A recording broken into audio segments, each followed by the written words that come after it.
আজকে আমি যে আলু কাটছি তা কিন্তু আলু ভাজা বা আলুর দম বানানোর জন্য নয়। আমি এই আলু দিয়ে আজকে খুব সহজে বানানো যায় আর সেই সঙ্গে দারুণ টেস্টি একটা রেসিপি এই ভিডিওতে দেখাবো। তার জন্য আলুগুলোকে এভাবে লম্বা লম্বা করে কেটে নিয়েছি প্রথমে।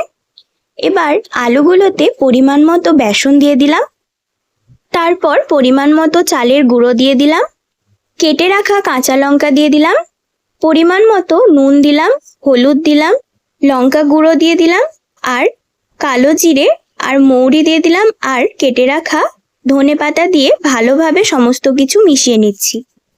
এবার সামান্য পরিমাণ জল দিয়ে সমস্ত কিছু ভালোভাবে মাখিয়ে নিচ্ছি।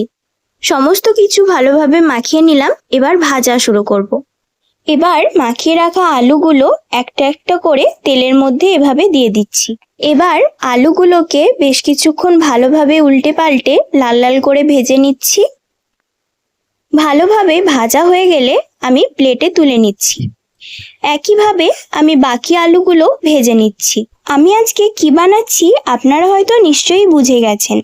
আজকে আমি বানাচ্ছি আলুর পকোড়া। এই যে আমার বাকি পকোড়াগুলো ভাজা হয়ে গেছে, এবার প্লেটে তুলে নিচ্ছি।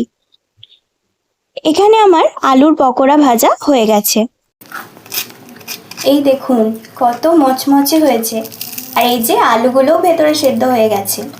এভাবে টমেটো সসের সঙ্গে যদি এই আলুর পকোড়া খাওয়া যায় তাহলে তো দারুণ লাগবে খেতে।